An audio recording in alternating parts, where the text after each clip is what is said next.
Europe 1, la France bouge. La pépite. C'est bizarre hein, quand on dit ça. Ouais, Si vous nous rejoignez, je vous Il faut assure. l'imaginer. Je vous assure, c'est pas une blague. On ne boit que de l'eau. Hein, C'est très étrange. Enfin, en tout cas, en studio, on voit que de l'eau. Fabien Rolland, vous êtes le cofondateur de l'eau sonnante. L'eau sonnante, l'eau, c'est sans modération. Bien sûr. Ouais. Non, mais moi c'est avec modération aussi. Hein, parce que... Fabien Rolland, ça existe depuis 2021, l'eau sonnante. Oui, l'eau sonnante a été créée en mai 2021. À Grenoble. Exactement. Et vous aussi, votre parcours est intéressant parce que vous avez été salarié pendant de nombreuses années. Oui. Vous avez démissionné, vous êtes revenu, vous avez travaillé dans pas mal d'entreprises, dans la banque, en Irlande, à l'étranger. Vous avez travaillé, quand vous êtes marié avec votre femme qui est irlandaise, donc vous êtes allé vivre en Irlande. Vous êtes revenu en France, vous avez travaillé chez Spartoo, donc là salarié aussi. Mais il y a toujours une petite lumière dans votre tête qui vous dit non mais il faut monter ta boîte, C'est ça. Moi, je suis motivé par l'entrepreneuriat, une société que j'avais créée en Irlande, et j'avais envie de retrouver un projet entrepreneurial en France cette fois-ci, mais avec une innovation majeure, quelque chose qui soit avec une dimension internationale, puisqu'on vend aussi à l'étranger, et qui soit assez percutant. Écoutez avec les coudes, c'est quelque chose quand même qui marque. Oui, mais comment vous avez l'idée, c'est ça. Moi, jamais je me réveille en me disant j'ai envie d'écouter quelque chose avec un coude. Moi, je me suis pas réveillé non plus comme ça. En fait, c'était une veille auprès de laboratoires du CNRS qui avait fait une preuve de concept qui n'a absolument rien à voir avec ce qu'on présente aujourd'hui, mais qui démontrait tout de même que c'était possible en fait. On utilise un principe qui est connu, qui est la conduction osseuse, en sachant que les sons voyagent dans l'air, ça on a l'habitude, mais ils voyagent aussi dans les solides. Et donc les os du corps étant solides, cette caractéristique physique permet d'écouter du son, avec son corps, et avec ses os. Bon, vous allez pitcher, ce sera peut-être beaucoup plus clair pour nous, parce que voilà, vous avez apporté l'objet en question. Le voici. L'eau sonnante, c'est quoi? Vous aussi, on vous écoute pendant 1 minute, Fabien. C'est à vous. Merci. L'eau sonnante, c'est avant tout une expérience sonore, unique et mémorable. Alors pourquoi ? Parce qu'on peut écouter du son avec ses coudes. Comment ça marche ? On pose son coude sur le dispositif comme ceci, et par conduction osseuse, les sons voyagent jusqu'à la main qu'on pose sur ses oreilles. Donc nous, ça nous permet d'équiper des sites touristiques et culturels au sens très large, du musée au château, au parc de loisirs. Et dans ces sites, ça permet en fait de gérer le conflit sonore. Seule la personne qui écoute peut entendre le son.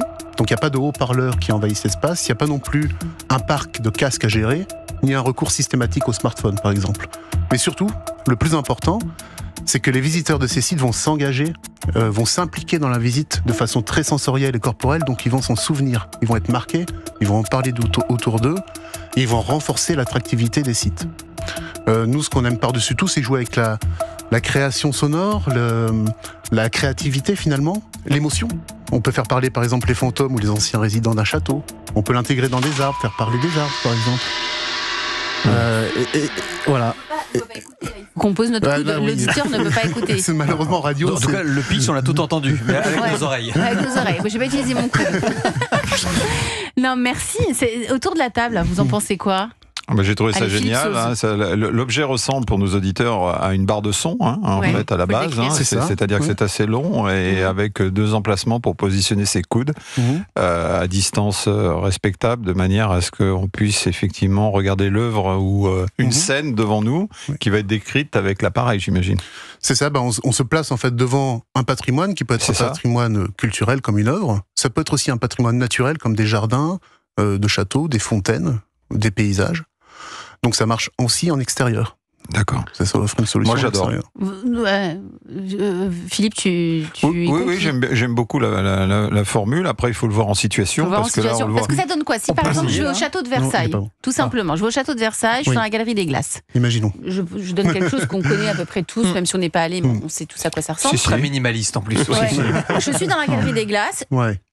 D'abord, où je trouve cet objet, l'eau sonnante ? Il en faudra plusieurs déjà dans la galerie des glaces, non ? Il en faudra plusieurs, j'imagine, dans la galerie. Mais c'est-à-dire que je le pose, ou est-ce que c'est mobile ? Est-ce que je l'emporte avec moi ou c'est mobile quelque part ? C'est statique, je veux dire. C'est une station fixe d'écoute qui se positionne devant ce qu'on doit contempler. Donc ça peut être une œuvre. La galerie des glaces, ça peut aussi être avec une vue sur les jardins, par exemple, où on peut entendre un dialogue qu'avait eu le roi de Louis XIV, par exemple. Mais vous les trouvez où, ces dialogues ? Vous avez des historiens qui travaillent avec vous ? Non, en fait, c'est créé.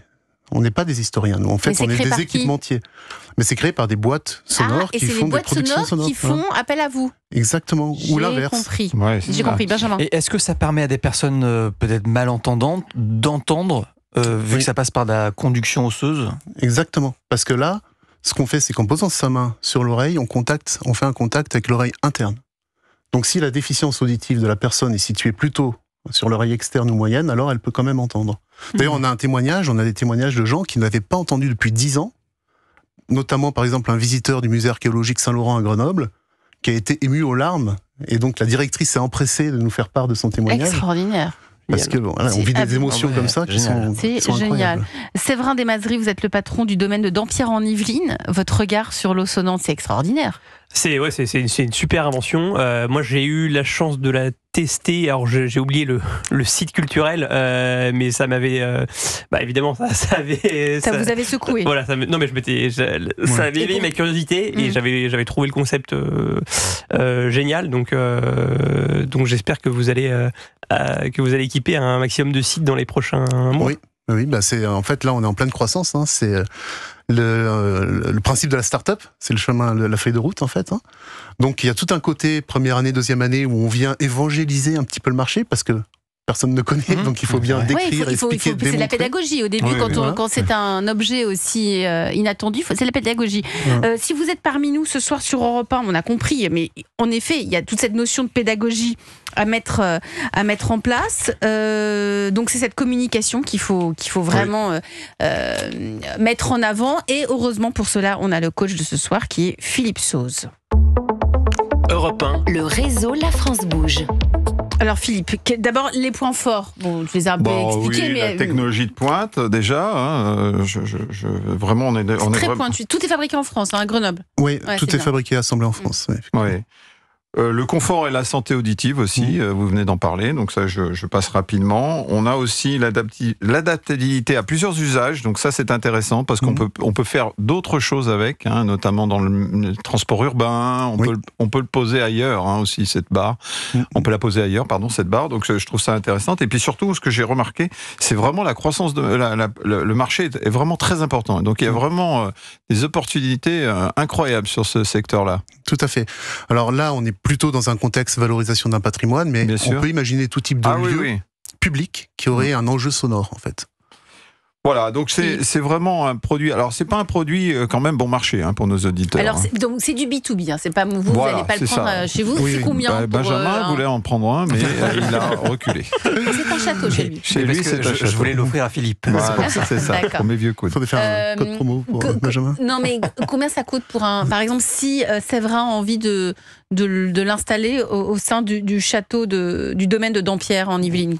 Combien ça va lui coûter ? Le dispositif coûte 3 480 €. Et c'est fixe ou c'est un abonnement ? C'est quoi ? Parce qu'il faut quand même l'entretenir. Alors c'est fixe. Après, il y a de la maintenance.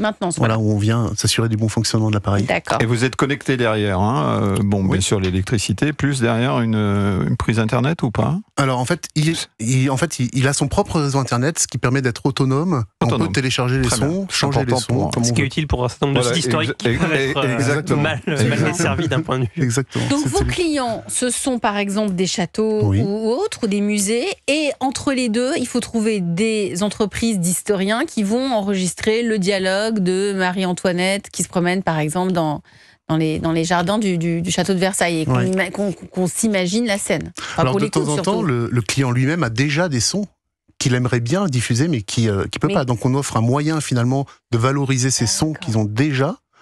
Et puis de temps en temps, il faut le créer. Exactement. Nous, je vous disais, on lance ce week-end nos cannes audio immersives. On a créé ça justement avec un studio qui à la fois trouve des voix généralement d'acteurs qui sont très belles, et en même temps, quand on leur fournit des sources historiques, sont en capacité de scénariser et de produire quelque chose, un dialogue ou un récit qui va être juste d'un point de vue historique et qui en même temps va emporter le visiteur dans cet univers. Voilà, parce qu'avec des bruitages derrière, etc.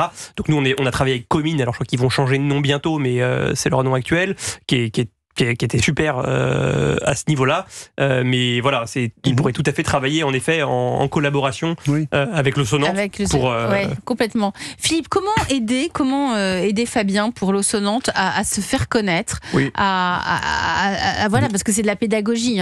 Oui, dans les besoins de l'Eau-Sonnante, manifestement, il y a le souci de communiquer, à mieux communiquer, je crois. Bon, ça tombe bien, j'aime ça. Comment fait-il Bon, je crois qu'il faut vraiment, on vient de le voir, on a essayé d'expliquer aux auditeurs qui sont là il faut vraiment simplifier le discours.